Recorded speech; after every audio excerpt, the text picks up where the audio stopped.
За өнөөдрийнхэн дугаарыг эхлэхээс өмнө та бүхэндээ багш минь надад хэлжсэн нэг сайхан үгийг хэлье гэж бодож байна. За миний багш чих сайхан хүн байсан шүү. Тэ. За багш надад ингэж хэлжсэн. Миний охин өөрийнхөө сэтгэлийн эзэн болсноо яаж мэдэх вэ гэхээр хүн чамааг магтан сайшаахад чи тэрэнд нь хөөрөөд баясаад байхгүй. Хүн чамааг элдвийн муу үгээр доромжлоход чи тэрэнд нь яах нь уралж уцаарлаад байхгүй. За тэгээд сэтгэл чинь төлөв төвшин байж чадах юм бол чи өөрийнхөө сэтгэл гээч юм зүйлийнхаа эзэн бол суужээ гэж бодож яваарай гэж.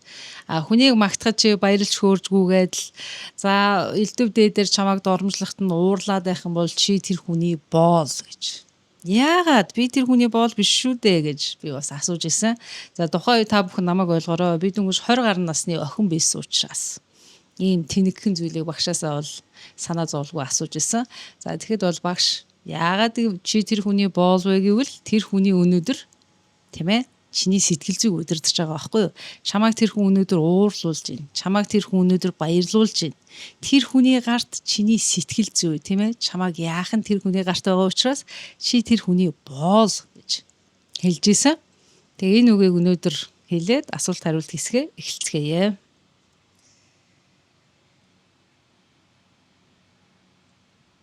За нэг эмэгтэйгээс ирсэн байна. Сайн байна уу? Өөрөө чинь зөвлөгөө үнэхээр зөв байдаг. Их чинь 50 нас гарантай чиний зөвлөгөөг сонсоод сүүлийн 1 жил өөрийгөө хайрлаж, өөртөө анхаарч амьдрах гэж хичээх болсон. За танд маш их баярлалаа. Сайн сайхныг хүсье гэсэн байна. За баярлалаа. За дараагийн асуулт.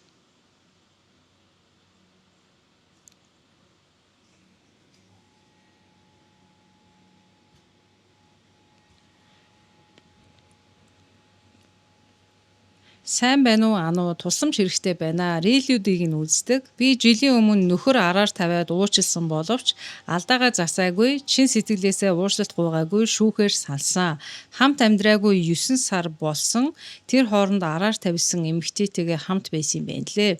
3 сараас уучлалт гуйгаад үр хүүхэд амьдралаа бодъё гэд уучлалт гуйсан. Дундаасаа 2 хүүхэдтэй. Том хүүхэд маань миний дагуулж ирсэн хүүхэд. Ингээд 3 хүүхэдтэй гэсэн үгэ. Гол асуудал нь уучлаад амьдрах гэсэн боловч буруугаа ухаарсан шинжгүй. Хүүтэн хүндийн харилцаагаа сайжруулъя гэж тэр хүн хичээхгүй байгаа юм аа. Би савл хэвэл араар тавьсан асуудлыг нь хөндөж яриад болохгүй юм. Уг нь хичээх л юм. Асуултанд нь хариулаад өгөөч гэсэн байна.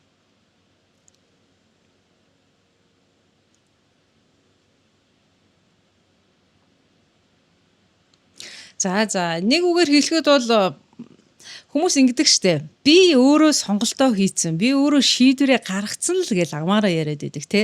Гэтэл та яг зүрх сэтгэлдээ, далд ухамсартаа тэр шийдвэрээ гаргаагүй гэдэг байхгүй юу? Тэгээ шийдвэр гараагүй учраас яах нь вэ? Нөгөө үе та хэлж штэ. Нөгөө араар тавьсан асуудлыг би цухас гаргаж ирээл уурлахаараа л ингээд ярьчаад ах юм аа гэж. Тэгэхээр ерөөсөө та өөртөө шийдвэрээ гаргах ёстой. Би нөхөртөөгөө 3 хүүхдээ бодоод буцаад нийллээ.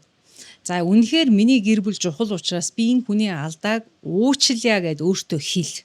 Тэгээд энэ цагаас хойш би энэ хүний алдааг дахиж бид яаж ч муудалцсан бай, яаж ч ам мурсан бай ярихгүй гэдгээ яах нь өөртөө та шийдвэрээ гаргах ёстой. Тэрнээс та ер нь ингээд яг нэг за болондоо за ер нь болчих واخа гэд ингээ яваад байхаар яах нь уурлаа таны нөгөө гараагүй шийдвэр чинь цухас гэдэг байгаа гэсэн үг. Тэгэхээр өөртөө шийдвэрээ гаргах. Ойлгосноо. Тэр цагт ерөөсөө тэр асуудлыг та хөндөж яриад байх шаардлага байхгүй. Сэдв нэгэнд хаагдсан гэсэн үг. Тэгж л хэлье да танд.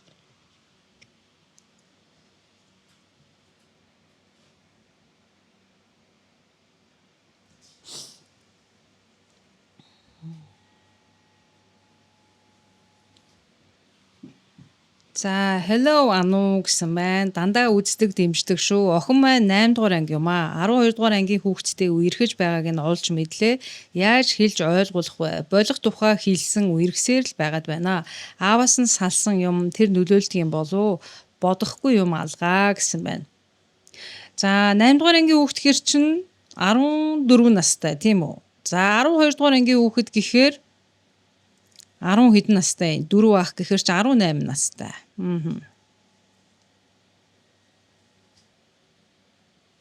За таны хувьд гэж би хэлэхэд бол мэдээж охин хүүхэд учраас нөгөө бэлгийн замын халдварт өвчин, жирэмслэлт одоо жирэмслэх болоогүй шүү дээ. Тэгээс насан туршаагүй юм чи бэлгийн харилцаанд орж болохгүй.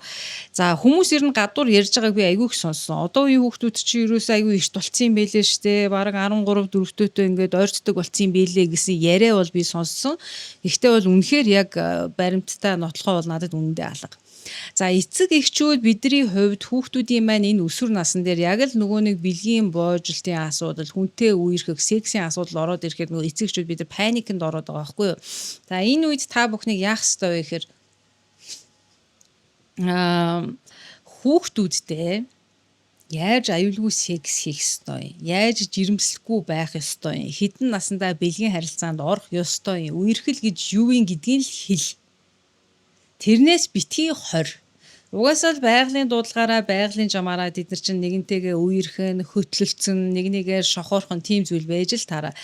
Тэгээд нэг ийм үгийг сонсч ирсэн. Эцэг их хоёр нь шөнө өрөөндөө өстө нэрэ орилж гашгараад амар галзуу секс хийчээд хүүхдүүд тэрийг сонсч л байгаа шүү дээ. Нэг өрөөндөө хүүхдүүд сонсч байгаа. Маргааш өглөө нь хүүхдүүдтэй секс баба гэж ярьдагтай адилхан. Энэ бол шал утгагүй зүйл гэж. Учир нь бидний хүүхдүүд яах вэ гэхээр нас бид хүрнэ, өснө, томрно, тэд биднээс ийлч вэ, нууцч вэ, ямар нэгэн байдлаар тэд нар чинь сексийг яах нь хийж л таараа шүү дээ. Тийм учраас бидний зүгээс яах ёстой вэ гэхээр охтууддаа, хөвгүүддээ за тэдэн наснд бэлгийн харьцаанд орж болно. Аюулгүй байдлын секс гэж юу вэ? Яаж жирэмснээс хамгаалах ёстой? Одоо насандаа яагаад жирэмсэлж болохгүй? Яавал жирэмсэлтгийн тэр бүхнийг л яах нь бид үр хүүхдтэй зааж одоо зөвлөх ёстой байх нь шүү дээ. Тэрнээс бол битгий 20. Угаасаа эн чинь байгалийн жам, байгалийн дуудлага. Бид байгалийн жамыг дуудлагыг бол дийлэхгүй шүү дээ. Тийм учраас нүр хүүхэдтэй бид зөв замаар замчилж тийм ээ алдахгүй явахт нь л туслах ёстой. Тэгж л хэлмээр байна танд. За дараагийн асуулт.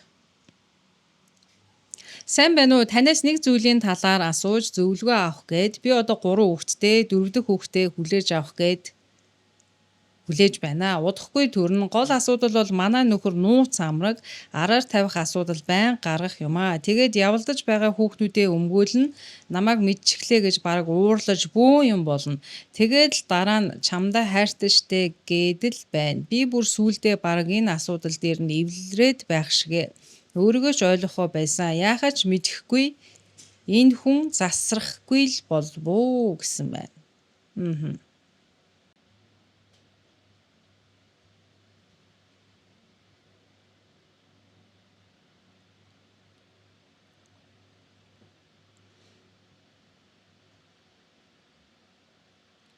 Яг хүмүүсийг ингэж ялгадаг штэ. Маш их өндөр тачаалтай хүн байж болдог, маш их шуналтай хүн байж болдог.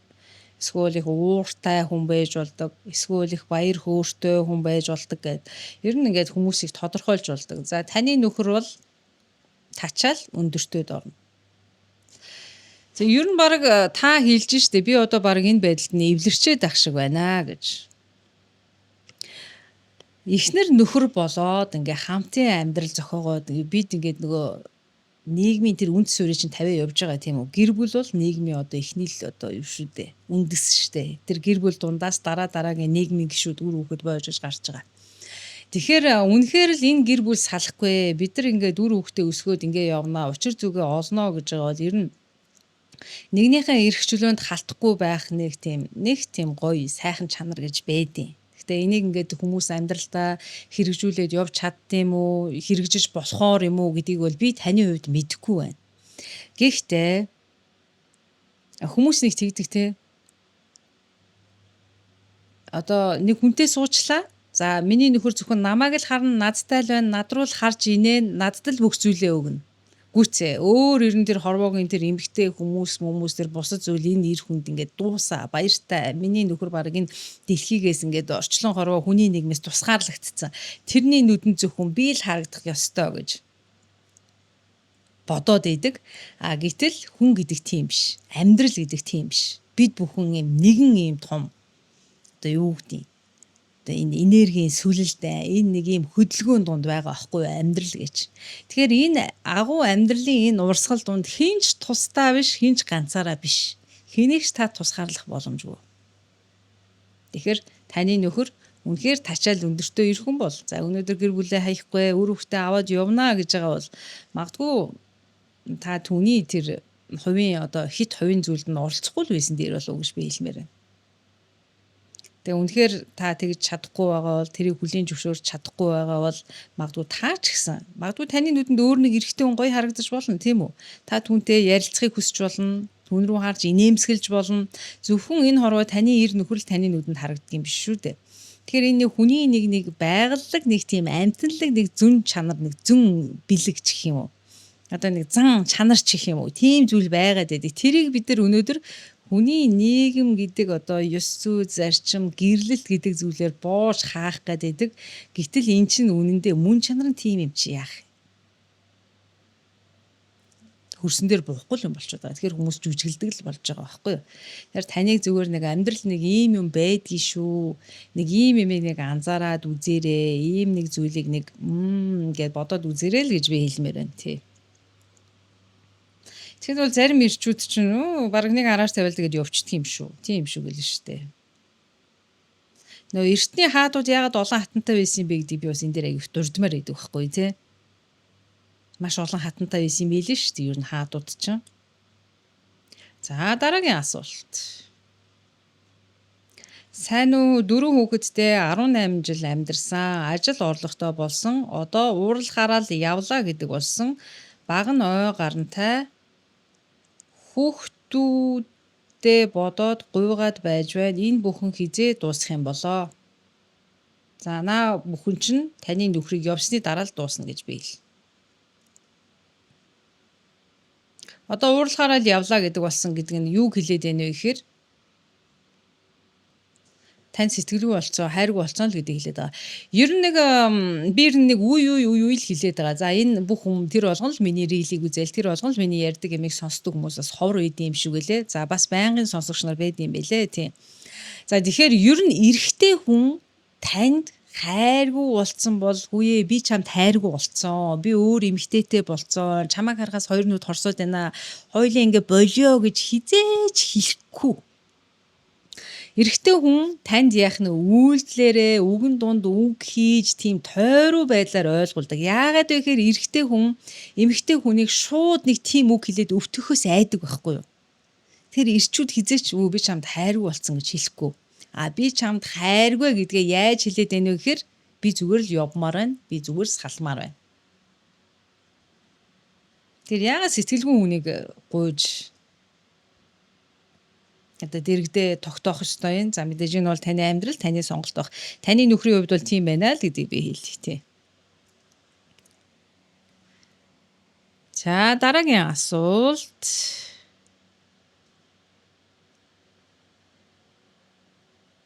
Сайн байна уу? Би нөхөртөөгөө суугаад 15 жил гарсан болж байна. 42 настай. Энэ хугацаанд янз бүрийн хэрүүл маргаан болж байсан. Залуудаа салах гэж зөндөө оролдож байсан. Гэвч нөхөр араас зогсоо зайгүй хөөцөлдөөд салаагүй. Гадагшаа сургуульд явж хэсэг тусдаа байсан. Түүнээс хойш 10 жил өнгөрчээ. Одоо бол өсвөр насны хүүхдүүдтэй баахан үр зээл тавиад авсан байртай. Бизнес бас баахан өртөө. Салах ямар ч боломж байхгүй. Хүүхдүүдээ аваад сална гэвэл надад байр байхгүй. Хүүхдүүд маань бас тухтай амьдраад сурсан. Нөхөр бид хоёр яг тэнцүү мөнгө олдог. Хүүхдүүдээ оюутан болоод явхаар сална гэж хаяа боддог. Намайг 20 нэмэх настай байхад маш их гомдоодог байсан. Надад маш муухай зан авир гаргадаг байсныг одоо болтол уучлж чаддаггүй. Намайг мөнгөгүй нялх хүүхдүүдтэй байхад маш их дээрлэхэж байсан. Харин одоо хүүхдүүд том болсон, би санхүүгийн хувьд чадвартай болсон тул тийм байдал нь алга болсон. Гэхдээ би мартаж чадахгүй юм яасан дээрвэ баярлаа гэсэн байна. За тэгээ үргэлжлүүлсэн байна захиагаа. Одоо нөхөр бид хоёр хүүхдүүд байхгүй үед маш жижиг зүйлээс болж хэрэлдэн. Нөгөө хүмүүсийн хэлдгээр биенээ хүндлэх гэдэг зүйл огт байхгүй болсоо. Ярддаг юм нь мөнгө, үр зээл, бизнес, амьдралч гэхдээ өөр юм ярих боломж өгөхгүй төлбөр мөнгө ар араасаа нэхэгдэх юм аа. Нөхрийн маш олон зан авир нь надад огт таалагддаггүй. Би шулуун аашдаач маш их төвчж амьдрдгаа. Заримдаа энэ насаараа төвчж дандаа мяа санагдаж амьдрах юм байхтаа гэж бодох юм. Би төвчихгүй бол тэгэл хэрүүл бас дахин хэрүүл. Гэхдээ бид хоёр хүүхдүүдийнхээ хажууд огт хэрэлддэггүй. Гадны хүн бол биднийг сайхан аз жаргалтай гэр бүл гэж хардаг байхаа. Боломж байвал зөвлөд өгөөрэй. Баярлалаа гэсэн байна.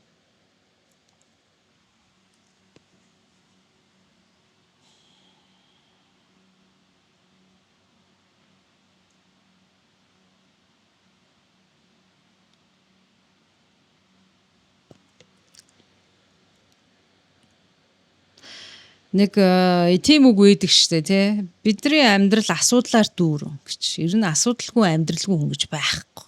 Хүн болгонд асуудал. Нэг асуудлыг шийдлээ дараагийнх нь. Нэг асуудлыг шийдлээ дараагийнх нь. Энэ бүх ер нь хизэж дуусахгүй байх. Магадгүй бидрийг үгсний дараа л дуусна гэж. Тэгэхээр нэг ийм үг үйдэг байхгүй юу? Ер нь та өөрөө л асуудлаа тарьсан. Та өөрөө өөрийнхөө л асуудлыг эзэн гэж. Тэгэхээр ер нь ингээ бодоод үзтээ. Бид нар нэг амьдралын одоо шалтгаанаар одоо тэгээс ч өөр аргагүй байдалд орцсон гэж дандаа л бид нар өөрөө өөрсөндөө л асуудал төвөг тарьж явдаг шүү дээ.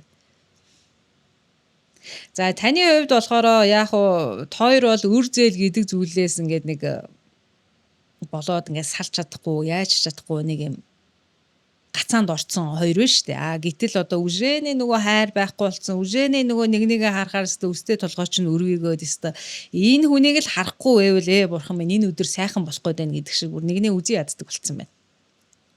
Тэгэхээр хичнээн их хайртай байна төдөж чинээ үзий ядалт байдаг гэдэг үг та сонсч байсан.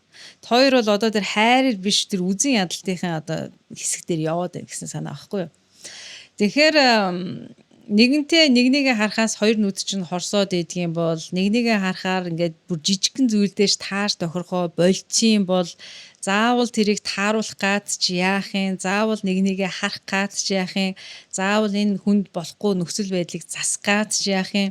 Тэр өөр ширнээсээ гарах талаа бодоод ажил төрлөө хийгээл ингээд явуул яад юм. Ер нь заавал өөрийгөө би нөхөртэй хүн шүү, эсвэл нөгөөхөнд би их нэртэй хүн шүү, би энэ хүнтэй нэг уулзраа олон шүү гэж бодоод ч яах юм. Яагаад гэвэл тэр бүхэн дууссан юм чи.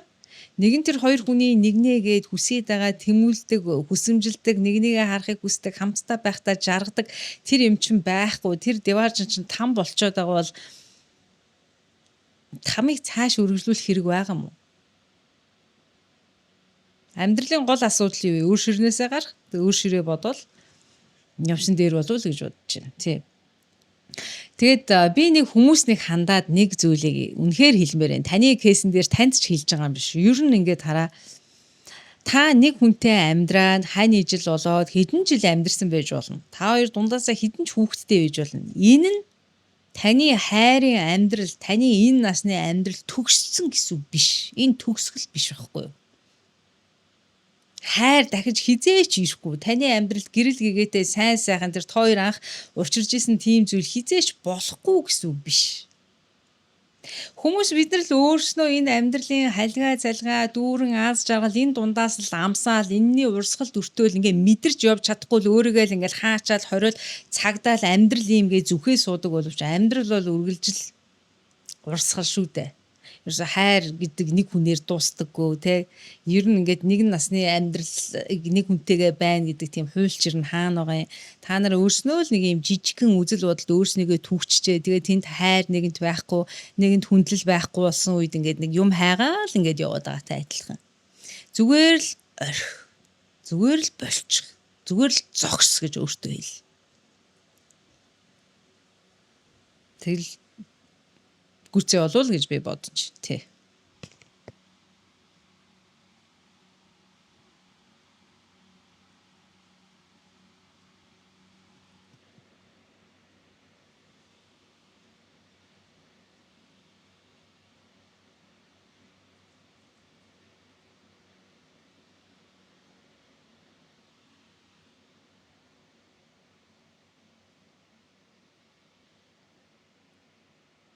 За сайн байна уу? Хамт алхаж болох уу? Хаашаа алхдаг вэ л гэсэн байна. За би нэлээд хоногийн өмнө нэг ууланд алхахгаа рил оруулсан шүү дээ. Тэрийг л хүмүүс л одоо үзээд идэг юм шиг байна л да. Тэр он сарын тавьчмаар юм байна те. Тэр өдөр чинь хизээ алхаад болоод бүр дууссан шүү хүмүүсээ. За, асуултыг уншия.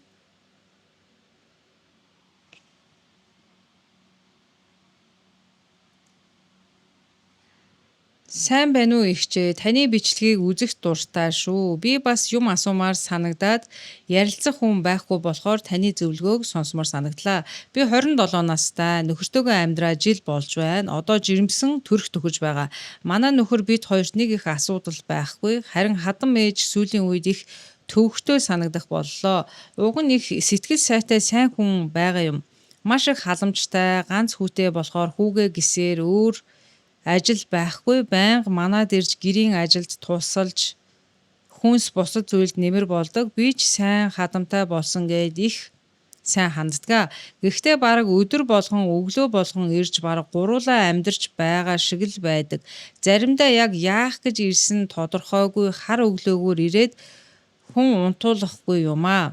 Төжигнүүлээд ядаргаатай санагдах болсон. Надад ямар ч хувийн орон зай өгөхгүй, хүссэн үедээ хэлэхгүй ирээд түлхүүрдэж орж ирээд маш тухгүй хитрүүлэгтэй санагддаг боллоо. Бас хитрхи өөрийнхөө үзэл бодлыг тулгаж гэртээ авч байгаа юм болгонд минь оролцоод ийм юм дими ингэж тавиад хэрэггүй, аль би авъя гэд надад таалагдахгүй юм тулгадаг гинэ.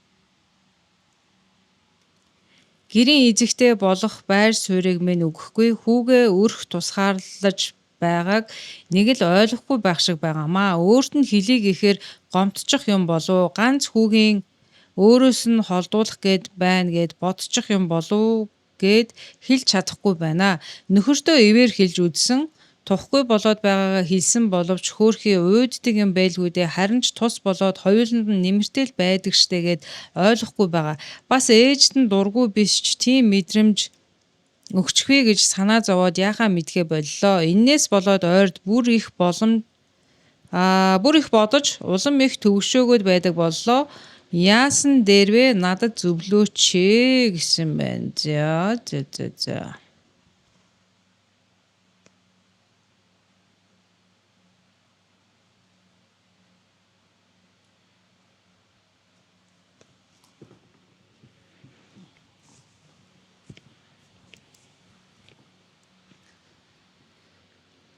За, өөрийнхөө хувьд бол би хэлэхдээ өөрөө хүнтэй хизээч чин сэтгэлээс ханддаггүй, тэрийг нууж маш их баг зүүдэг төрлийн эмэгтэй байна. Нэг нялуунаас шулуун гэдэг нэг монгол үг гэдэг те. Манай монголчууд ч ер нь их шулуухан хүмүүс шүү дээ. Яг уу үнэхээр бүр ингээд тэсгэлчин алдаад хадам ээж чинь чиний хувийн орон зай руу ороод чамд юм тухгүй байгаа бол хадам ээждээ наа байдлаа учрлаад хэлчих. Тэгтээ чи өөрөө нэг юмыг нэг төвчж чаддаг, арга ивийг олж чаддаг, масаг баг зүүж чаддаг л хүн юм байна шүү дээ. Тийм учраас чамд нэг энэ мөгийг олоод хадам ээжигээ нэг гомдоохгүй хүн шиг үг олоод хэлчих чадвар бол байгаа л гэж би бодож байна. Тийм учраас хадам ээждээ яг өөрийнхөө мэдрэмжээ те яг та миний хит хувийн орон зай руу халдаад байна гэдгийг хэлсэн дээр болоо даа л гэж зөвлөе. Сайн байна уу? Таныг байнга үзэж дэмждэг нэг эмэгтэй байна. Асуух зөвлөгөө авах гэсэн юм аа. Би нөхөртөөгөө суугаа 5 жил болж байна. 5 жил болоход байнга араар минь тавьж зөндөөл хүүхнийг болоог хийлгээд нэмэр алгаа. Одоо бүр улаан цагаандаа гарч байх шиг байна.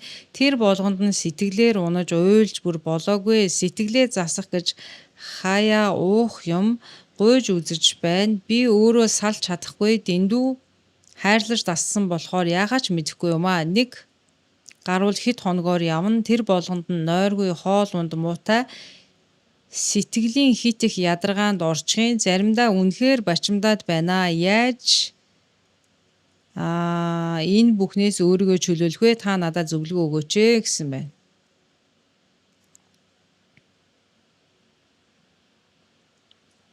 За, таны хувьд болохоор би ир нөхөр гэж хэн юм бэ? Гэрлэлт гэж юу юм бэ гэдэг үзэл бодлоо өөрчил гэж хэлнэ. Энэ доторх өөрчлөлгөн шүү дээ. Ер нь нөхөр гэдэг таны өмч биш. Нөхөр гэдэг бол амьд, тусдаа бодгал, сүнстэй хүн. Тэр таны өмч хөрөнгө ш тэ. За одоо бид нар хэрэгэлдэг эд зүйл байдаг тийм үү? Бид нар одоо шинэ би энэ сандал дээр сууж байна. Энэ сандал дээр би одоо яаж л бол яаж суун. Энэ сандалыг би эдэлж хэрэглэнэ гэсэн. Энэ сандал бол миний өмч. Энэ сандал миний үүдээс дуурах уу, ууралах уу, уйлах уу, инех үү тийм байхгүй. Тэр амьд хүнийг эд зүйлтэй бүү адилтгал гэж би та хэдтэй хэлмээр байна. Яг уу? Та хайрлсан, гэрэлсэн, одоо ч хайртай. Тэр хүн гэхдээ танаас явахгүй байна. Эр нөхрийн үүргээ гүйцэтгэж байна. Гэхдээ л өөр эмэгтэйчүүдийг ингэж байгаа бол тэл эрхчлөөгийн нүгэлтэй. Тэгээ явж л вэ гэлтэй. Хэрвээ таны сэтгэл зүрх тийм хэцүү байгаа бол тэр байдал чинь угаасаа та тэр үзэл бодол нөхөр бол миний өмч биш юм байна. Би сүнстэй амьд бодгол хүнийг өмчилж торон дотор хийсэн шувуу шиг хорж болохгүй юм байна гэдэг үзэл бодлоо өөрчилсөн цагт таны тэр нөхөр чинь одоо хоногоор яваад өгсөн сэтгэл санаа чинь гундуу байха болно л гэсэн.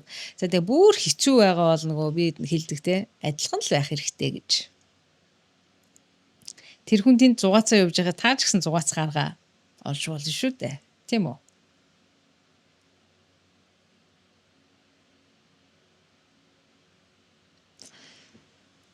За. Сайн байна уу? Надад жаахан урам өгөөч баярлалаа. Би одоо 38 настай 2 хөөрхөн хүүтэй нөхөртөөгөө үерхэж ханилаад 18 жил болоод болж бүтэхгүй олон асуудлаас болоод тусдаа амьдраад 2 жил гарan болж байна. 2 хүү маань надтай хамт амьдардаг. Хүүхдүүдийнхээ аавыг би буруутгадаггүй. Хин хиндэл байсан байх гэж боддог. Би өөрийн гэсэн байр унаатай, боломжийн орлоготой, дэлгүүртэй, бие даасан эмэгтэй гэж боддгоо. Энэ бүгдийг босгоход мэдээж аав, ээж, дүү гэд бүгд л тулж дэмжсэн л дээ. Би найзуудтай хэлдэгэ. Найз нь ноён эмэгтэй болно гэж хаяада жаахан эморч ганцаардах юм аа.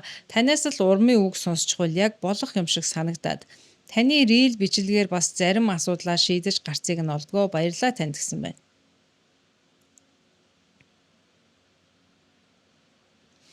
Гоё зурагтай юм байна. Яг үүлний тэр хэсэгт яг Монголын газрын зураг харагдаад байна те. Өөрөө чинь профайл picture дээр.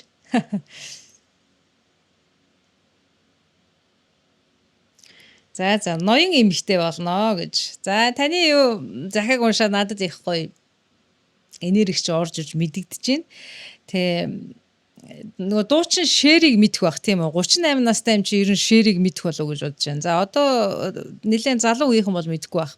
Дуучин шэр тэгж хэлсэн байдаг гинэ. Ээж нь ингээд шэрийг баг багтан. За миний охинстай нэр баян л хүнтэй суугаарай. Баян л хүний эхнэр болоорой. Тэгвэл чи ингээд сайхан амьдрын шүү гэж хэлэхэд нь шэр юу гэж хэлсэн бэ гэхээр би өөрөө баян эмэгтэй болно гэж.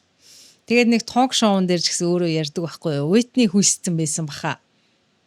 Эсвэл нөгөө нэг Тейлор билүү нэг дуучин эмэгтэй бас байд юм да бүтэн нэрийг санахгүй байна. Тэрнтэй хамт нэг юм шоунд орж исэн үедээ шэр тэгж ярьж исэн. Ер нь эрэгтэй хүний таны хувьд ер нь эрэх хүн гэж хэм бэ гэсэн чинь ирчүүд бол зөвхөн зугаагаал гаргахад надад хэрэгтэй штэ гэж. Тэгэхээр та нөгөө ноён эмэгтэй болно гэсэн учраас нэгэнд та амьдралаа өөрөө босгоцсон. За бүх юм чинь асуудалгүй мэдээж одоо 2 хүүгийнхээ эцгийг шинэх буруутгаад гомдлсон сэтгэл бол надад байдаггүй гэж байгаа бол эр хүн танд хэрэгтэй. Эр хүнийг та амьдралтаа оруулж ир. За эр хүнийг та өөрийнхөө нөхөр болгоо түшиг тулах хүн болохгүй ч гэлээ гэсэн зугаацахад бас ирчүүд хэрэгтэй гэж болно шүү дээ. Ягаа болохгүй гэж та хэрвээ ноён эмэгтэй болсон бол тийм учраас эмэгтэй хүн гэдэг хитрхи хүчтэй байсан ч гэсэн хит одоо баян байсан ч гэсэн эмэгтэй хүний амьдралд ирчүүд огт хэрэггүй гэсэн үг биш. Ирчүүд эмэгтэй хүний амьдралд байх л ёстой шүү дээ. Тийм учраас одоо аливаа юм ер нь гоё давс хужрын тааруулаад явах их гоё байдаг тийм үү. Тийм учраас хит нэг талыг байрж битгий туушраарай гэж хэлье да.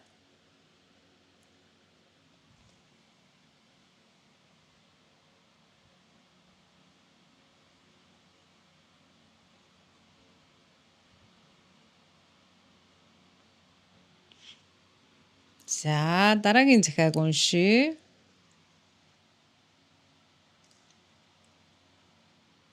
Сайн байна уу? Би өөрөөс чинь нэг зөвлөгөө авмаар байна. Зөвлөгөө өгөөч. Манай нөхөр надаас хэд юм да. За бодвол одоо хэд дүү гэх гэжсэн болов хэд ахал гэх гэжсэн юм шиг байна. За тэгээд бид хоёр 9 жил амьдарч байна. Тэгсэн одоо гараад явхаараа бараг залгаж ярих нь их ховор болсон. Тэгсэн хэрнээ хийсэн ажлаа цалин минь данс руу хийдэг. Хийсэн ажлынхаа цалин данс руу минь хийдэг. Өмнө нь бас харилцаа шигэ байха болсон. Одоо яавал дээрээ. За voice явуулсан байна. За би voice хүлээж авдаггүй шүү хүмүүсээ. Одоо жишээ нь ингээ яг бичлэг явж байгаа үед би таны voice-ийг ингээд сонсоход одоо таны дуу хоолой бусдад танигдчих шүү дээ тий. Тэгэхээр үнэхээр хэцүү. За 9 жил амьдарсан гэж байна. За тэгээд нөхөр нь гарч орохоор залахаа байсан. Гэхдээ цалин мөнгөө надад өгөөд байна. Гэхдээ энэ хүн өмнөх шигэ байха болчлоо. Яах вэ? Тэгээ хүлээгээл авдаа. Ирчүүд чинь тэгэл угаасаа өөр эмэгтэй хайгаал өөр эмэгтэй сонирхоол танд сэтгэл нь одоо сонирхолгүй болцсон бол тэгэл явдаг шүү дээ. Тэ. Тэгээ хүлээгээл ав. Ер нь нэг хүнд нэг ийм гоё чадвар байх хэрэгтэй юм шиг байгаа шүү дээ. Бид нар ер нь нэг энэ амьдралын ер нь бүхий л зүйлийг дандаа өөрийн тааллаар байлгахыг хүсдэг тийм үү? За одоо жишээ нь өнөө өглөө би бостоо хэд одоо тэнгэр бүрхэг бороо орж ирэх юм бол би дургуулах жишээ нь. Өнөөдөр нар гарахгүй байсан юм бэ? Би таараад энэ дулаахан өдөр. Гэр нь хорвоогийн өдрийг захирч нарыг өдөрдөх би хинбэ? Тэ? Тэрүүнтэй адилхан ингээд бид нар юм болгоныг л яг л өөртөө л тааруулах гад өөртөө л нийцүүлэх гээд байгаа байхгүй юу. Гэтэл энэ хорвоогийн амьдрал гэдэг чинь төмөн өнгө төмөн янзаар оршин байдаг. Тэгэхээр таны дотоод энергитэй нийцэх зүйл гэж бий. Тэрийг бид нэр хайртай, дуртай, гоё. Таны дотоод энерги, дотоод бодолтой нийцэхгүй бол муухай, заваан, бохор, тэнэг, буруу. Тэгэхээр нэг зүйл буруутахаараа тэр чигтээ буруу юм гэж байдаггүй гэж. Нэг зүйл зөвтгөөрөө тэр чигтээ зөв юм байдаггүй гэж. Муу хүнээс ч сайн талыг олж харж болд юм шүү гэдэг чинь л ийм учиртай байхгүй. Тэгэхээр ер нь ингээд нэгэнтэй л таны нөхөр те ямар ч байсан л наа хүн чинь үүрэг хариуцлага бодоод яваад байна шүү дээ. Цалин мөнгөө өгөөд л байгаа юм байна. Гэхдээ танд сэтгэлгүй л болцсон байхгүй. Тэгээ энийг нэр нь баг хүлээгээд л авсан дээр дээл гэж хэлье да. Тий. За байж энд бас утсан дээр дуудлага ирээд байна. За энэ дуудлагыг хаатал төр хүлээе. Нөгөө яг ингэж нөгөө гаргаж болдоггүй хэсэг нь байна. Тийм байна. Тийм учраас ер нь одоо нөгөө манай монголчууд тэгж ярьдэн шүү дээ. 90 цент хүрсэн хүн, эмийн цент хүрсэн хүн. Энийг чинь л одоо нөгөө нэг төлөвшсөн гэдэг байгаа шүү дээ, тий. Том болсон, төлөвшсөн. Том болно гэдэг нь 18-наас хүрэхийг хэлтгүү байна л та. Тийм. Тэгэхээр ер нь хорвоогийн асуудлыг, жамын асуудлыг бүгдийг өөртөөгөө нийцүүлэх гээд бүгдийг өөртөөгөө таалгаад солонгоны хойноос гүгээд яах вэ? Тэгээ болдог юм болно вэ? Болохгүй нь тэр үз. Энд ч л тэгээ хүн өөрийгөө төлөвшсөн гэдэг байгаа шүү дээ, тэ. Тэгээс ер нь энэ хорвоогийн бүх асуудал, хорвоогийн бүх явдал биднийхаар болдог, бидний сэтгэлд нийцдэг юм гэж угаасаа тийм байхгүй.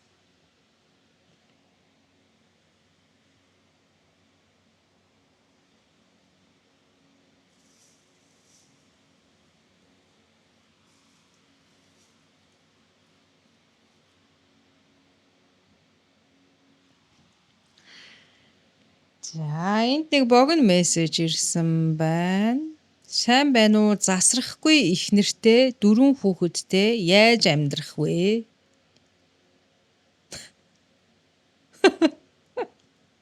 Бүр ингээд profile picture дээр нь үргэлж ингээд тодорхой эхнэрийн зургийг тавьсан байна. Өөртөө хамт ахуулсан.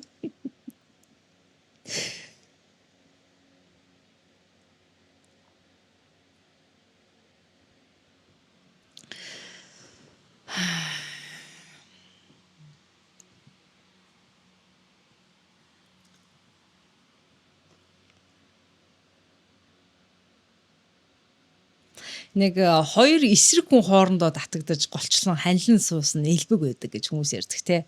За нөхөр нь их даруухан, үг дуу цөөтэй бол эхнэр нь их тийм яриа гадагшаа хүн байдаг ч юм уу гэж. Тэгэхээр засрахгүй гэдэг үгийг та их товчхон л бичсэн байна л да. Засрахгүй эхнэртэй гэхийг бодоход эхнэр чинь бодвол араач нь тавиад идэг юм шиг байна тийм үү? За тэгээ 4 хүүхэдтэй яах вэ? За та бас гэр бүлээ өмүүлэхгүй, салахгүй энэ 4 хүүхэдтэй ч одоо яах вэ л гэж бодож байгаа хүн болтой. За эхнэр яагаад араар тавиад байна вэ гэхээр таны эхнэр тачаал өндөртэй эмэгтэй байж болно. Хоёр ер нь сексийн ямар нэгэн асуудал таа юу?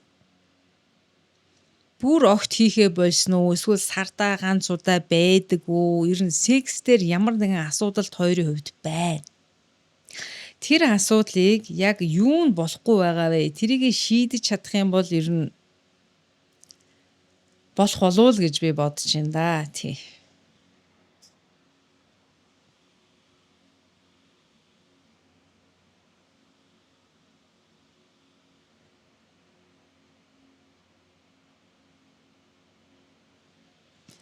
Сайн байна уу дүү? Их чинь байнга сонсож байдгаа, дэмжиж байдаг шүү гэсэн байна. За баярлаа.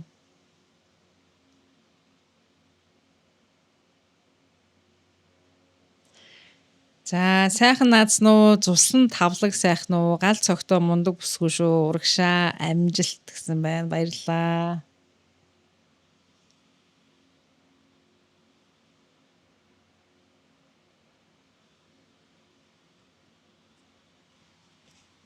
Сайн байна уу? Өөрийнхөөрөө байж чаддаг, бусдад ирч хүч урам зориг өгдөг сайхан бүсгүйд миний чат унших өдрийн мэндийг хүргье.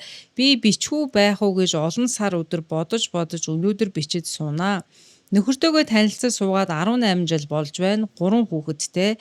Бид хоёрын амьдрал тгээс эхэлсэн. Одоо айл юу хэрэгтэй байна? Бүхэл юм л байна.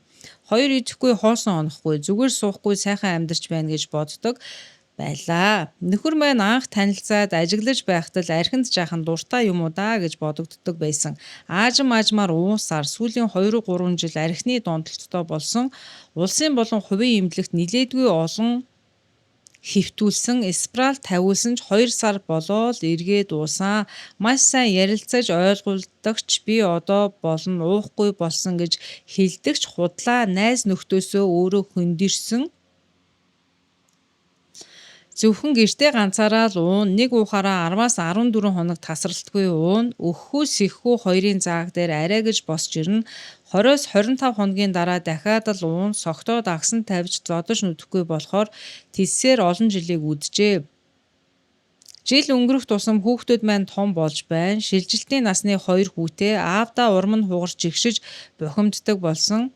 Би орхиод явъя гэж олон сар жил бодсон ч чадахгүй л байна. Хаяад айлаар явна 3-аас 5 хоноод л хүүхдүүд гэртээ харьяа гин тэгээд эргээд л ирнэ. Ингэж явсаар сүүлдээ би бухимдхаа болж эвлэрсэн ч хүүхдүүд маань муу үлгэр дуурайлал гэж бодох тусам яг одоо салмаар байв шийдэж чадахгүй очих айл алга байр түрээслээд явъя гэхлээр үр зээл ихтэй илүү гаргаж чадахгүй юм аа.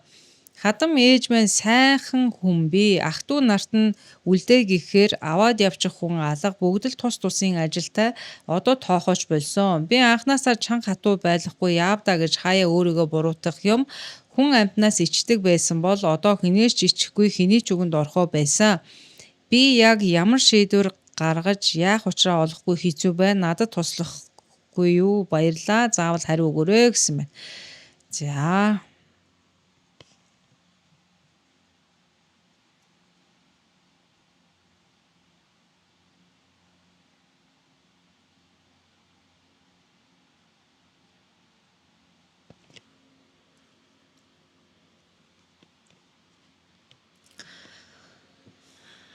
зарим ирчүүд 18 наснда сэрдэг бол зарим ирчүүд 40 наснда сэрдэг. Зарим нь бүр сэрхгүй амьдарсаар энэ хорвоог дуусгадаг гэж. Таны нөхөр сэрхгүй байна. Сэрээгүй байна. Хэрвээ тэр сэрсэн бол энэ донтолтоосоо гарах л ёстой байсан. Та угаасаа тэр бүх эмчилгээ юм хийлгсэн л юм байна шүү дээ. Бүр спираль тавиулаач нэмэргүйсэн л гэдэг чинь. Зарим хүмүүс спираль тавиулчаад архиугаад ингээд үгчдийн бэлээ, амиа алддгийн бэлээ гэдээ ярьдгийн бэлээ. Би тэрийг сайн мэдэхгүй байна.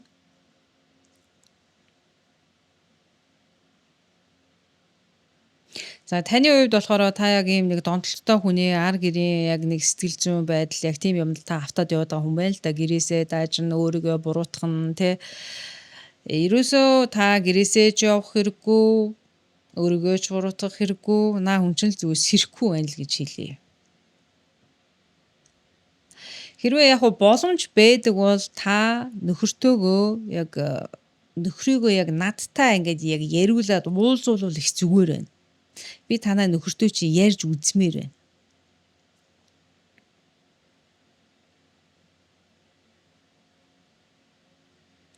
Хороос 25 хоног болчоол тэгэл 10-аас 14 хоног тасралтгүй уудаг гэж. Тэгээд 14 хоног ууцсан хүн чинь тэгээд өөх хатхын даваан дээр болгүй л яг угаасаа энэ 5 зул чинь сүулдээ тэгээд дийлхэл байлаа шүү дээ. Тэгэл зогсдгүй юм байна. Танаа нөхрийг юу сэрэхийг би үндэ мэдэхгүй байна. Ямар ч байсан танаа нөхөр бол сэрээгүй хүн байна л гэдгийг би хэлье да тий. Тэгээ яг боломж нь байгаа учраа бүртгэх юм бол надтай нөхрөө яриулна үз. Учраа бүртгэхгүй бол тэгээд тэр хүний заяа мэдгүй л хөтэй.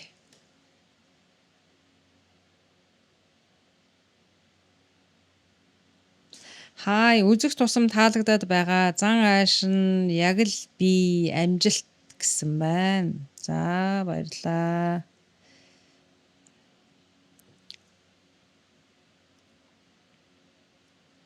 Зарим хүмүүс над руу айгүй хай гэж явуулдаг. Та яг хаяхаа араас одоо тийм ээ ямар асуулт асуух гэж байгаа бичүүлэх зүгээр шүү. Сайн байна уу? Их чинь нэг залуутай яваад одоо 3 жил болж байна. Нөгөө залуу маань дахиад зөндөө эмэгтэй хүнтэй явдаг.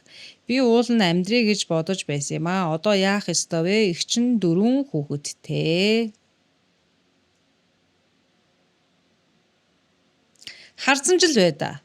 Одоо тэгээд та бол одоогоор сэтгэл зүйн бэлтгэлгүй гэдэг чинь тодорхой байна. Үн чинь бол одоо томоочих болоогүй байгаа юм байна тий. Тэгээд одоо ингээд сахилгагуудад хүүхэн солиод одоо явах нь зогсохгүй байгаа бол та өмнөөс нь шийдвэр гаргаад нэгэнт амьдраад ингээд шийтчихдэг. Гэтэл нөгөө хүний зан засахгүй тэгээд та сэтгэл зүйн тухгүй байдалд орно штэ. Тийм учраас харсан жил бай. Шийдвэрээ харж ижил гарга гэж хэлье.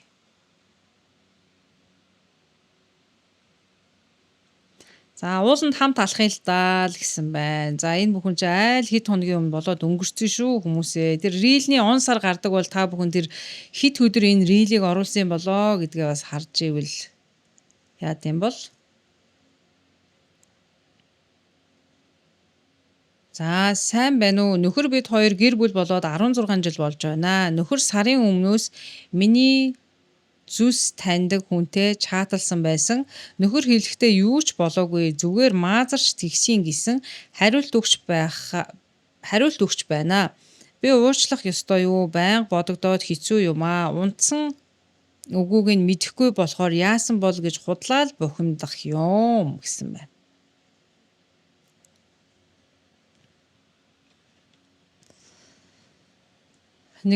Бид нар өөрсдийнхөө бодлыг би бол бодол гэ бүр ингээд asta хагцшгүй салшгүйгээр итгэцэн байдаг те. Итгэлийн хүчгээс амар юм да. Энэ бодлын шорон донд амьдэрдэг гэдэг байгаа штэ бид нар. Энэ бодол бол би биш ээ. Энэ бодол зогсно. Тэгээ бодлгүй одоо тэр төлөвт хүн ордог гэдэг. Тэгээ тэр бодлгүй төлөвтл одоо энэ барууны сэтгэл зүй яг энэ төлөвт хүрээл зогссон гэж. Бясалгал бол эннээс цаашаа давсан гэдэг байгаа шүү дээ. Тэгэхээр энэ бол ерөөсөө таны л бодол. Танаа нөхөр тэр эмэгтэйтэй унтсан юм уу, гүм үү?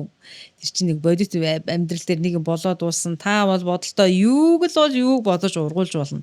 Тэгээд ер нь нэг хүнтэй чатлал үз, нэг хүнтэй бичээл үз одоо тэгээд тэрний чинь төлөө өдрийн бодол, шөнийн зүйд болж өөрийгөө ингэж сайн дураараа тамлан зовох хэрэг байгаа мó?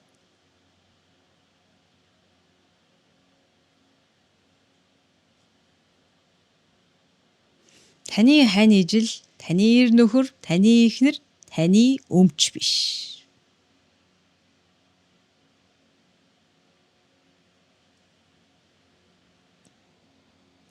Тиймээс одоо сайн дураараа ингэж өөрийгөө зовоох хэрэг юусэн блээ л гэж хэлээ да. Чатлсан бол тэрл виз, битсэн бол тэрл виз, уулзсан бол тэрл виз, учирсан бол тэрл виз. Тэгээд яах? Та бодно, та өөрийгөө зовоон, та уурлна, та хэрүүлхийн, тойр хэрэлдэн, сална. Тэгээд яах? Нэг ийм л юм хүлээж байгаа шүү дээ.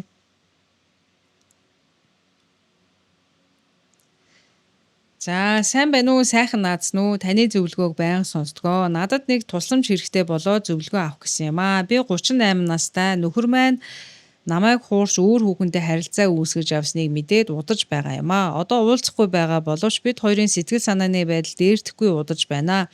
Энэ чигээрээ хамтдаа хичээгээ зүтгээд үзвэл амьдрал минь хэвийн болж сайн сайхан амьдрах болов эсвэл өөрийгөө зовоож байхаар эртгэн салах уу? Яавал дээрвэ? Бид хоёр ч олон хүүхэдтэй шүү дээ. Дундаасаа та зөвлөгөө өгч тус болно уу гэсэн байна. Нэг бид нар нэг амьдралдаа ингэдэг те одоо нэг өнгөрсөн юмыг ингээд бодоол яваад идэг. Гэтэл тэр өнгөрсөн юм чинь аль хэдийн болоод хэдэн 7 хоногийн одоо өмнө болоод өнгөрсөн, хэдэн сар, хэдэн жилийн өмнө болоод өнгөрсөн. Гэтэл бид нар тэрийг ингээл тээсээр л яваа байхгүй сэтгэлдээ. Тэр жинхэнэ эрх чөлөө гэж юу хэлдэг юм бэ гэхээр яг тэр таны тэр сэтгэлийг зовоогоод байгаа тэр тамыг зүгээр тавьж явуулах, хүлээн зөвшөөрөөд орхихыг жинхэнэ эрх чөлөө гэдэг юм. Та тэр бүхнийг бодоод явах юм бол тэр хүнд ачиг та үүрээд байна л гэсэн. Тэгэхээр эцсийн шийдвэрээ гарга, салахгүй, чаднаа, үргэлжлүүлнэ гэж байгаа бол тэр нөхрийн араар тавьсан тэр бүх юмыг орхих, тавьж явуул. Тэрийг өнгөрсөнд нь үлдээ. Болоод өнгөрсөн юмыг яах гээд байгаа. Хэрвээ чадахгүй, үнэхээр чадахгүй энэ байдалтайгаа ингээд дуус чадахгүй юм байна гэж байгаа бол тэгээд сонголт таних шүү дээ. Тэгэхээр жинхэнэ эрх чөлөө гэдэг нь юу гэлдэг вэ гэхээр та чин зүрхнээс яг бусдын өмнө жүжиглэх амархан тийм үү? Би мартцсан, би бол хүчтэй, би бол жаргалтай гэж энэ биш, дүр эсгэх биш. Яг жинхэнэ энэ дотроо тавьж явуулахыг хэлээд байгаа байхгүй. Энэ л жинхэнэ эрх чөлөө. Тэгэд хосын харилцааг ингээд харж байхад хүмүүс хэдийн нэгэндээ сэтгэлгүй болцсон байдаг. Нэг нь дандаа л араар тавьдаг. Тэгээд ингээд хоёр өстөнд дайсан л ингээд амьдрчаад байна л да. Амьдрахаас өөр аргагүй л болчиход байна. Тэгээд тэр нь юунаас болж байна вэ гэхээр одоо манай Монгол орны амьдралын онцлог байх шиг байна тийм үү? Одоо амьдралын төвшин, зээл, үр ихтэй. За тэгээд үр хүүхдийн асуудал салахаар ерөөсөө эн чинь бүр замаа алдах гээд байгаа учраас яг жинхэнэ та яаж хүчтэй болох юм бэ? Яаж амьдралын амар амгалан голох юм бэ? Яавал эн чинь зөв юм бэ гэдэг бол нэгэнд болохгүй байгаа. Нэгэнд үхээ дууссан. Нэг нь таныг хүндлэхгүй байгаа. Нэг нь таныг гихгүй байгаа зүйлийг л ер нь орхиод чинь өөрийгөө нэг хүндлэн, бусдыг ч хүндлэх нэг юм байгаа штэ. Тэрийг л ер нь хэлдэм дөө. Гэхдээ одоо хүмүүс чинь нөгөө эдийн засаг, өөр зээл, өөр хүүхдийн асуудлаас болоод одоо яах чаргагүй л энэ бүхэнтэйгээ амьдрахаас өөр аргагүй л болоод ах шиг байна тийм үү? Олон кейсэн дээр харж байхад. За сайн байна уу ихчээ, дэмждэг шүү. Үргэлж гой бичлэг оруулдагт баярлаа. Таныг үзээд өдөрт уйдхаа болсон гинэ. За бодвол одоо залуу бүсгүүл юм шиг байна. Баярлалаа.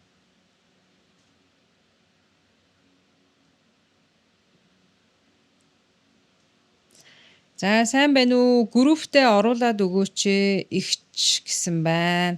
За би нэг та ганцаараа биш гээд нэг групптэй хаалттай. Энэ дээр ингээд нөгөө нэг удаагийн такс төлж жоод ордё шүү хүмүүсээ тий.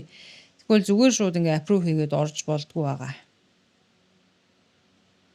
За энэ товын утгатай захиа байна. За маш их наадмын мэдчилгээнүүд ирсэн юм байна.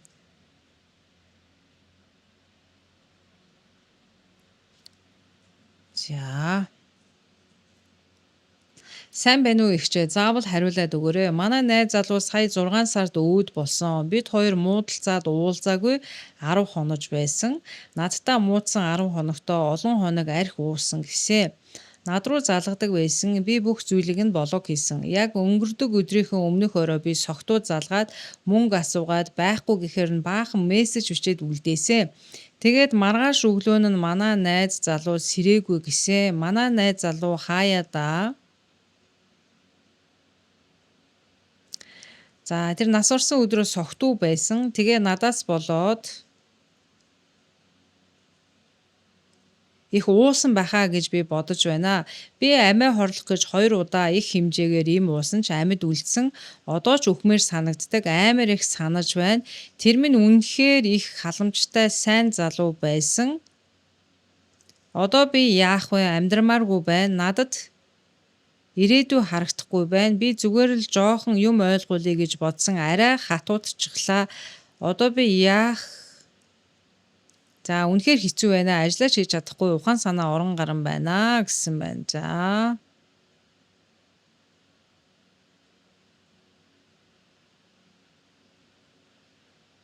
За муудалцаад. Тэгээд 10 хоногийн дотор л найз нь залуу нь архиуж агаад ингээд амиа хорлцсон ч биш. Ер нь бол сэрээгүй л гэж байгаа юм байна шүү дээ, тийм үү?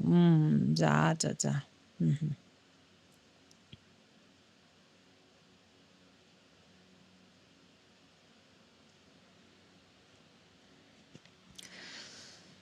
За өөрөө чинь бол ямар шашин шүтлэгтэй, ер нь энэ хорвоогийн ямар үзэл бодолтой, ер нь хүн төрөл гэж юу юм, бид яагаад энэ орчлон хорвоод байдгийн, орчлон ертөнц гэж юу юм, тэрийг бол би мэдэхгүй байна.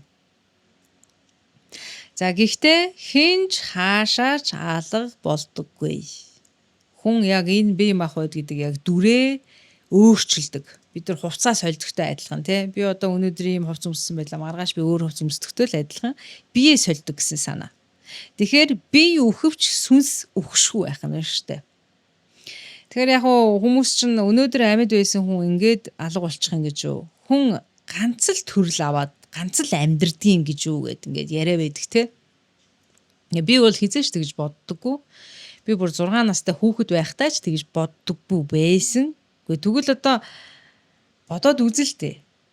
Хэрвээ орчлон хорвоо дээр дэлхийгээс өөр амьдрал байдаг гариг байхгүй бол энэ сансар огторгуу энэ хідэн сая од гариг байсан хэрэг байгаа юм уу? Амьдрал ийм гонигтай, ийм өчүүхэн гэж юу? Хүн ганц л амьдрал ингээд бүх зүйл дуустдаг. Ерөөсөө цаашаа ямар ч оршихуй хөвжил байхгүй бол үлийн амьдрал үсээд яах юм? Ийм амьдрал уйтгартай, ийм богино юм гэж юу? Би бол хизээч тэгж боддоггүй. Тэгээд ч харах ёстой зүйлээ харж үзэх ёстой зүйлээ үзэж исэн учраас ч би үүнийг мэддэг гэсэн үг. Мэддэг болохоор ч би ийм зүйл угаасаа итгэдэггүй. Тэгэхээр таны найз залуу энэ биеэ орхисон боловч яасан байх нь вэ? Алга болоогүй гэсэн үг байх нь шүү дээ. Тэгэхээр таны хувьд бол энэ амьдралын их том хичээл болсон байна. Энэ хичээлийг та амиа хорлолт болгож бити хүлээж аваарай гэж хэлье. За хамгийн гол нь дахиад би хүмүүс ингэж хатуурхаж болохгүй юм байна гэдгийг ойлгох ёстой. Мэдээж бол одоо яг тухайн үед таны найз залуу яг шууд танаас болоод ингээ амиа алдсан ч юм биш юм бэ шүү дээ. Тийм үү? Яг хоёр тухайн үед бол муудсан байсан. Гэхдээ тэр хүн өөрөө амиа одоо гүйтгэл зүйлийг хийсэн байх шүү дээ.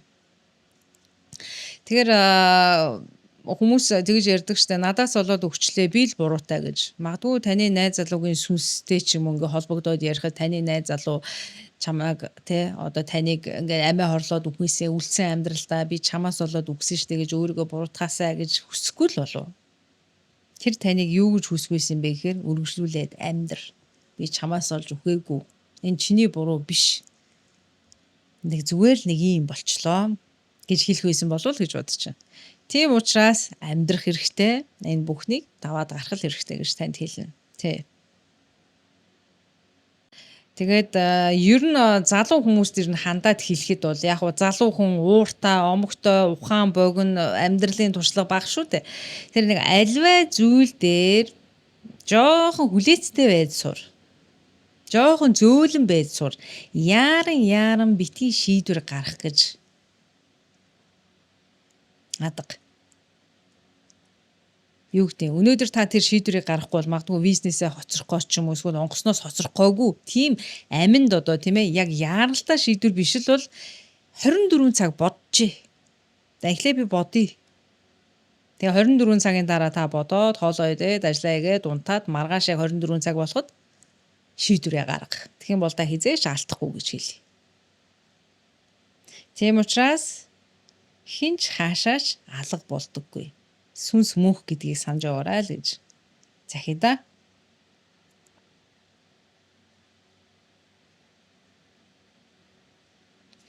За бичлэгний маань хугацаа юу болж байгаа юм бол доо. За сайн байна уу? Надад одоо маш хүнд асуудал үүсээд тэгээд миний бодоод эргэлзээд байгаа асуудлуудыг мэдсэн юм шиг таны ирээлүүд гарч ирээд шууд толгойроо минь цохиод авлаа. Үнэхээр баярлалаа танд. Болдог сэтгэлээ онгойтол нэг ярилцаж үзмээр байна. Тантай гэсэн байна. За болдог бол тантай ярилцаж үзмээр байна гэж амж байна. За хувь чадаар холбогдоод надаас хувь зөвлөгөө авч болдог шүү. Тий. Би ч ер нь хүмүүст ер нь хямдхан зөвлөгөө өгдөгөөр их алдартай хүн шүү дээ. Тийм хүмүүс намайг таны үнийг амар өндөр гэж бодсон. Ийм хямдхан гэд эмгтээчүүд тэгдэ.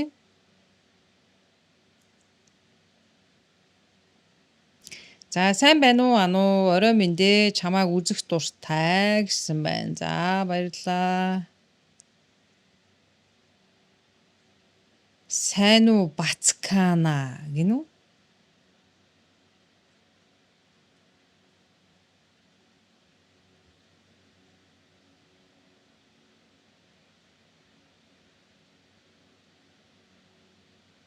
За энэ хувийн чанартай зүйл байна.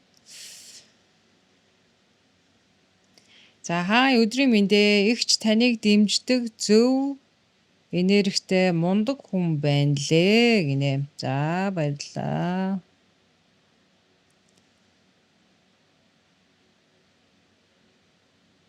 За энэ хувийн чанартай зүйл байна.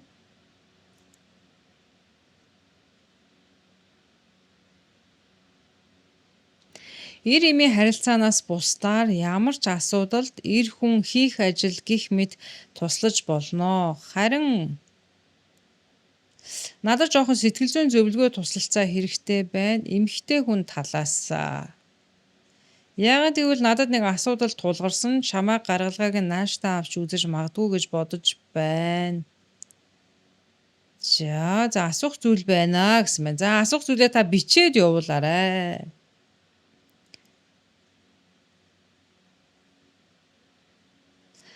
За сайн байна уу? Рилүүд чинь үнэхээр таалагддаг. Яг бодит үнэн хэлдэг шүү. Би 52 настай нөхөртөөгөө амьдраад 29 жил болж байна.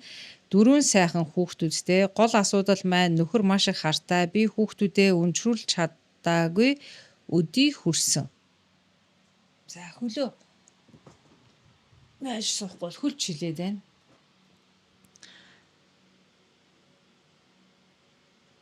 За өдий хүрсэн. Ер нь бол миний сэтгэл аль хэдийн хөрсөн. Надад нөхөртөөгөө унтаж хөвтөх сонирхол огт байдаггүй. Тим юм хүсдэггүй болсон. Одоо энэ байдлаас болж үргэлж хэрүүл үүсдэг.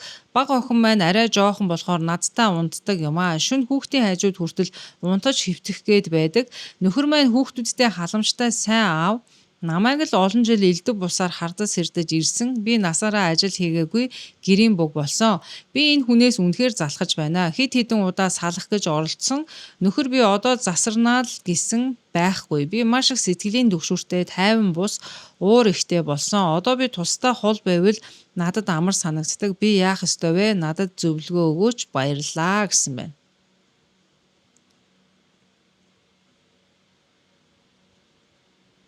Есенинг сонсдог юм уу та? За.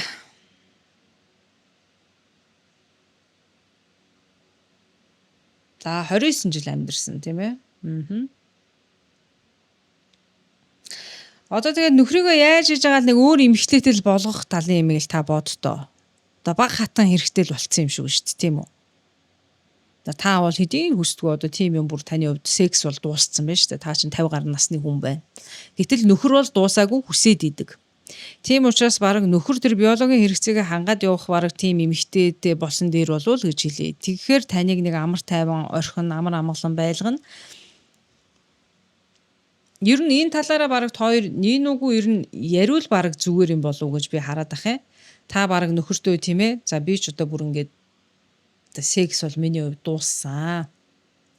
Одоо 29 жил хоёлаа амьдралаа. Үнэхээр би одоо чамтай дахиад ийм ажил хийж чадахгүй. Чи энийг одоо болохгүй байгаа бол цаанаасаа биологч нь тийм ээ чамайг одоо ингээд шаардаад байгаа бол чи энийг нэг ар амьдралаа алдахгүй ч гэсэн зохицуулаад явбал яасан бэ хөө. Би тэр талын чи юмыг жившөөрнөө гэд. Бараг нөхөртөө хилцэн ярилцсан зүг болов гэж Би танд зөвлөе доо тий. Ер нь ялуунаас шулуун зарим үед бараг шууд л тэр асуудлыг ярьсан зүв байдаг та. За сайн байна уу? Зөвлөгөө авах талаар мэдээлэл өгөөч гэсэн байна. За сайн уу? Дэмждэг шүү гэсэн байна. За баярлалаа. Хай гэсэн байна. За хай. Сайн уу? Хаяхаа араас манайхаа дандаа юмнуудаа бичээ явж байгаарэ. Би ер нь хай гэсэн чатанд хариулдгүй те. За мундаг бүсгүй амжилт гэсэн байна. Баярлалаа. Сайн байна уу? Рилүүдийг нь үзэж дэмждэг дагагч нь байна. Та энэ асуултанд хариулж өгч туслаарай. Таны бодлоор эрэгтэй эмэгтэй найзууд гэж байдгүй. Та энэ талаар бодлоо хуваалцаарай. Баярлалаа гэсэн байна. За. Эрэгтэй эмэгтэй найзууд гэж байдаггүй гэж байна. За яг хүний нийгэмд амьдрал дээр байгаад байна тийм үү? Гэхдээ та энийг секстэй холбож асуусан юм шиг байна. За, эрэгтэй эмэгтэй найзууд байж болно. Хизээ эрэгтэй эмэгтэй найзууд төгсөх вэ гэхээр тухайн эрэгтэй нь альсвал эмэгтэй нь нэгнийгээ сексийн хувьд сонирхоод эхэлсэн цагтлын харилцаа төгсгөл бол. Тэрнээс бол яг байлгаж болох нь шүү дээ. Нэгнийгээ сексийн хувьд сонирхгүй бол эрэгтэй эмэгтэй найзууд байж болно.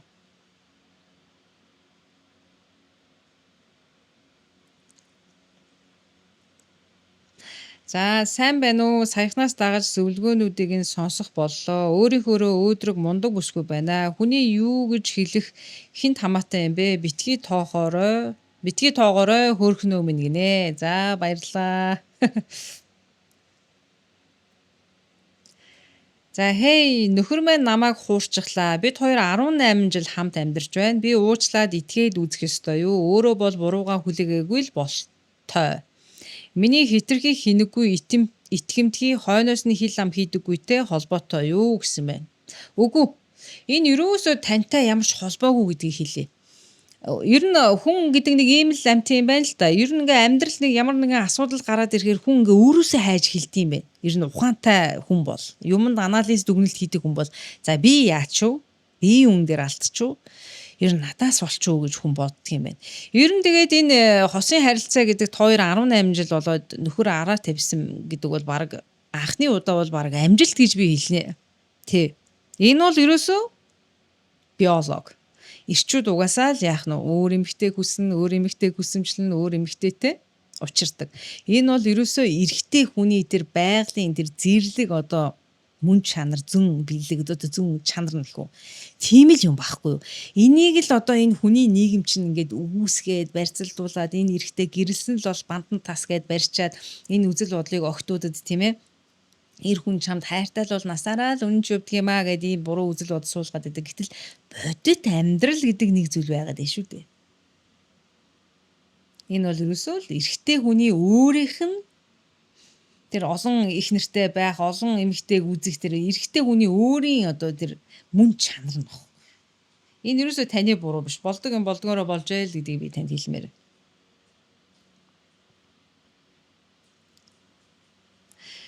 За энийг модны тухайн асуусан байна. Би нэг модны нэг рeel оруулсан юм аа. Мод тарих талаар. За үдшийн мэндэ зөвлөгөө өгөөч. Гацуурыг доторсон, тайрсан яаж үндэслүүлэх вэ? Доороос нь гинэ.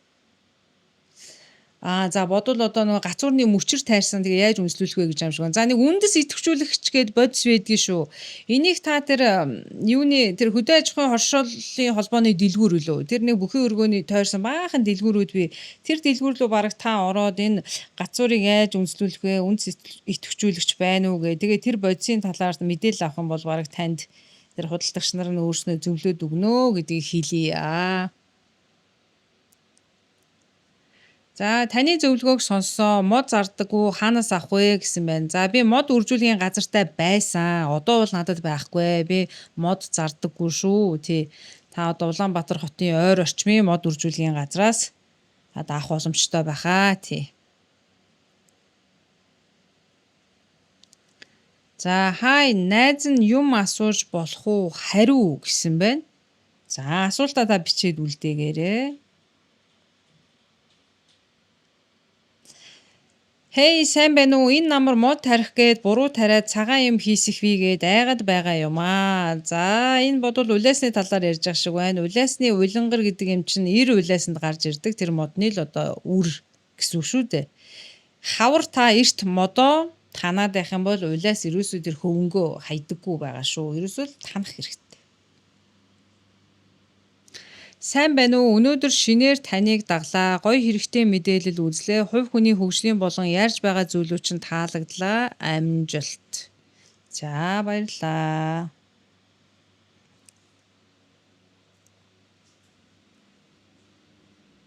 За энэ хувийн чанартай зүйл асуусан байна.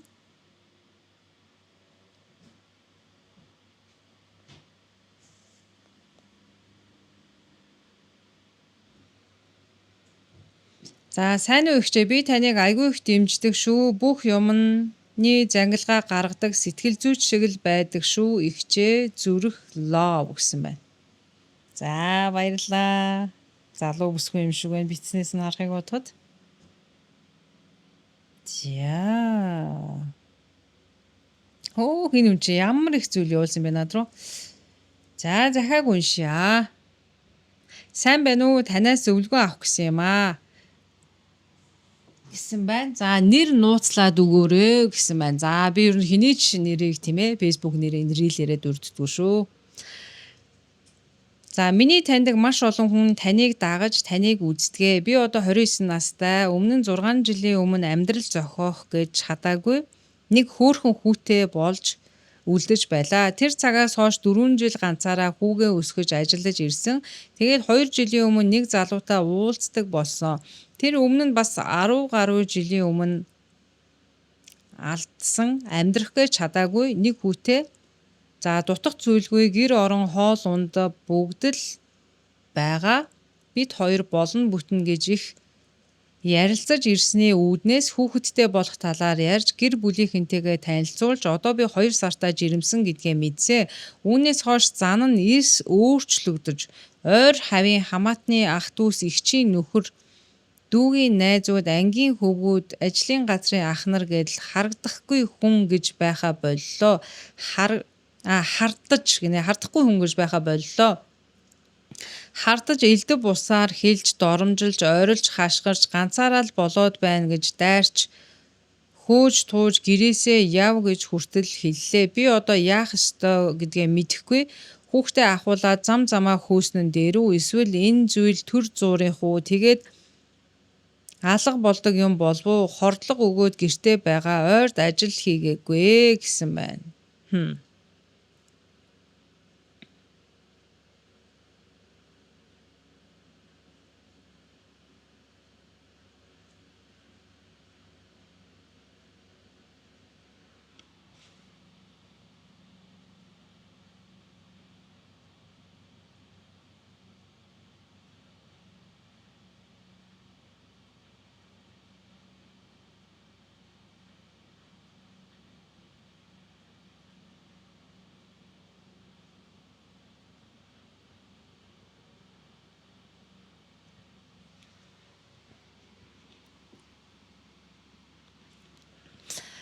Одоо жирэмсэн хүнийг хардна гэхээр одоо эрэгтэй ч хүмүүс хартгал байх л та тий.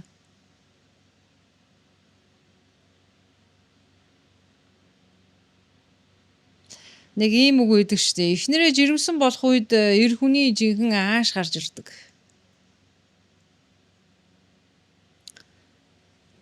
Одоо юу гэж боддөг юм бодвол одоо энэ удаа хайрчих энэ жирэмсэн шүү дээ гэж боддөг юм яа. Жинхэнэ чанар танигддаг гэж. Өнгө нь гарах нь шүү дээ. Жинхэнэ уг өнгө. За таны хувьд бол би ер нь яг 2 сартаа жирэмсэн байгаа юм байна. Та ер нь асуудлаа яг өөрийнхөө ээжтэйгээ тэгээд өөрөө эгчтэй бол аав ээжтэй бол ер нь аав ээж ах дүүтэйгээ зөвлөдөө шийдсэн дээр болов уу гэж би танд хэлье тий. Тэгээ наа хүний чинь яг зан нь л гарч ийн. Яг уу эхний үед бол тоор танилцаад удаагүй ээжгээд тэр нь танигдаагүй л байсан байгаа байхгүй юу. Тэгээд цаг хугацаа өнгөрөхөөр хүн чинь танигддаг шүү дээ чанар нь. Ер нь бол наачин бол red flag шүү л гэж хэлье тий.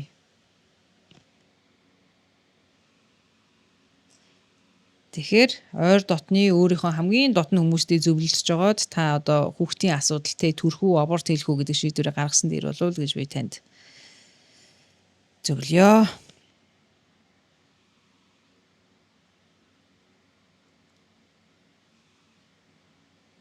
За сайн байна уу? Цоглог эмэгтэй гэсэн байна. Баярлалаа.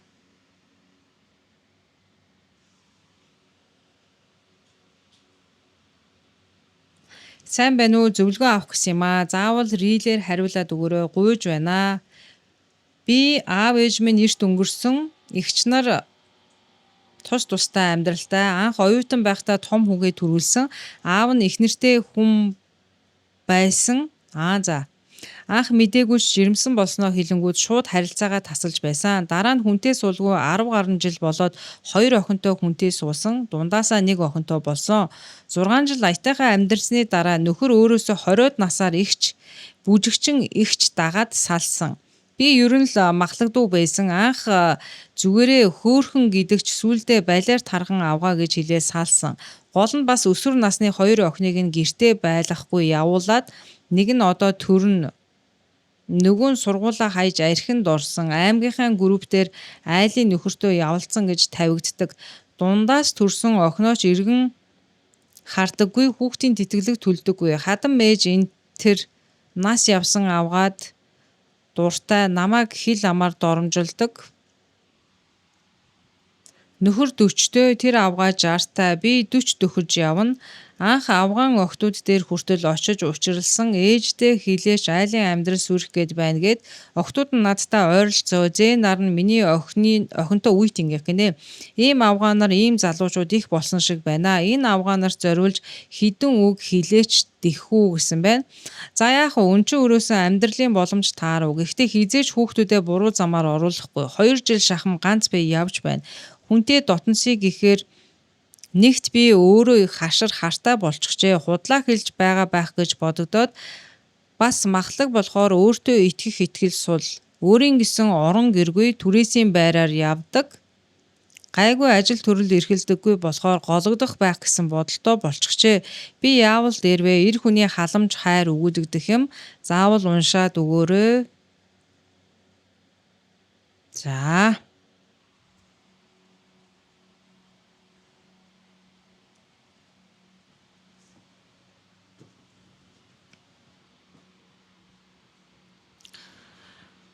Хань ижилтэйгээ нийлээд өөрөө амьдралаа зүтгээд босгож чаддаг эр хүн байхад нэг ээжгээ юм уу ихчгээ эмэгтэй хүний өвөрт очиж хөвтөөд түүгээр хоол ундаа хийлгүүлээд мөнгө төгрөгөө хангуулад нөгөө эмэгтэйг нэг сексээр хангацдаг.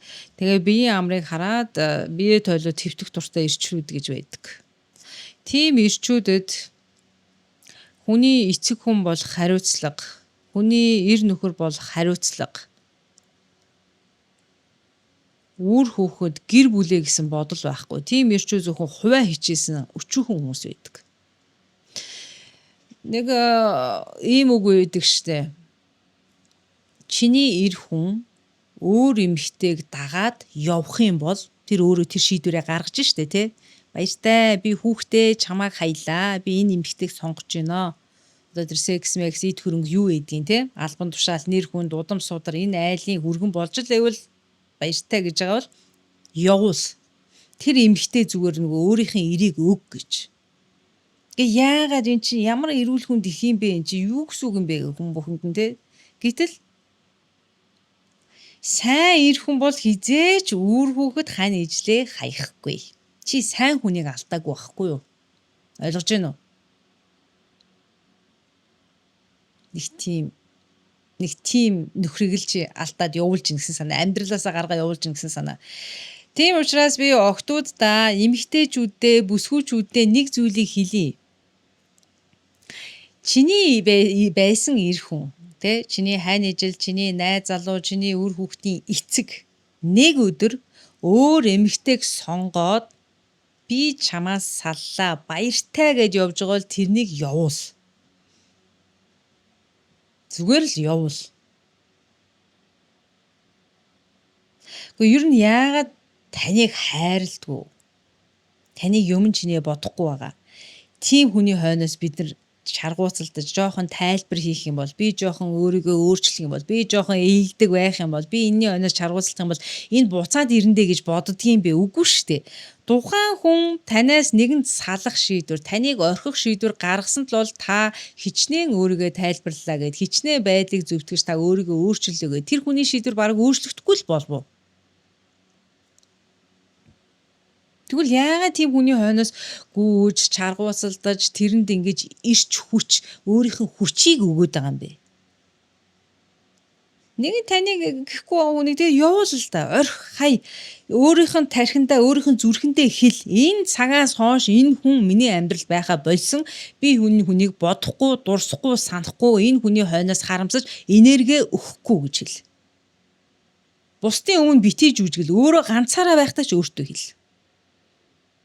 Тархийг удирдах болдсон шүү дээ. Би та нарт нэг гоё тохиолдлыг хэлж өгье. Би ер нь тарих судлалын талаар нэг уншаад өөр дээрээ айгүйх янз бүрийн бясалгал юм айгүйх томоогүй ер нь тушдаг хүн байсан л та. Ер нь яг хөө тэр нь жоохон ингээд нэг дадал болцсон гэх юм уу. Нэг хүн ингээд нэг миний амьдралд орж ирээ. Яг хөө миний найз байсан юм. Орж ирсэн. Тэгээд яг хөө ингээд би өөрөө ингээ хүнд маш итэмтгий хүн учраас ингээд бүр ингээд цагаан цайлган сэтгэлээ хүнд итгэждэг. Тэгээ хүн юу гэж л хэлэн тэр хүнд итгэждэг хүн байсан. Тэгээ маш их гомдсон. Тэгээ өөрөө ч ингээд бүр сүулдэ нөгөө хүнийг яагаад би юм тэнэг байсан юм бэ? Өнөөдөр ингээд энэ хүн намайг те зүгээр авч хилцэхгүй байхад гэж бодож исэн. Тэгээ би яг өөртөө тэр өдөр шийдвэрийг би гаргасан байхгүй юу. За энэ цагаас эхлээд энэ хүн миний амьдралд оршихой болсон. Гүцээ. Яг нэг утсыг ингээ хайшлаад тасалж байгаа юм шиг. Дуусаа. Одоо би энэ талаар бодохгүй, энэ талаар би дахиж одоо сэтгэл даун гутарсан үедээ ч бодохгүй. Угаасаа энийг дуусгахыгээ би өөртөө хэлсэн байхгүй. Тэгээд ч ер нь дууссан. Би ер нь өмнө шигээ тэгээ шаналт хааж байсан, гунт хааж байсан, гутрахаач байсан. Тэр хүний тухай бодохч байсан. Тэр чинь нэлээд хэсэг хугацаа өнгөрсөний дараа би тэр хүнтэй гудамжинд таарсан.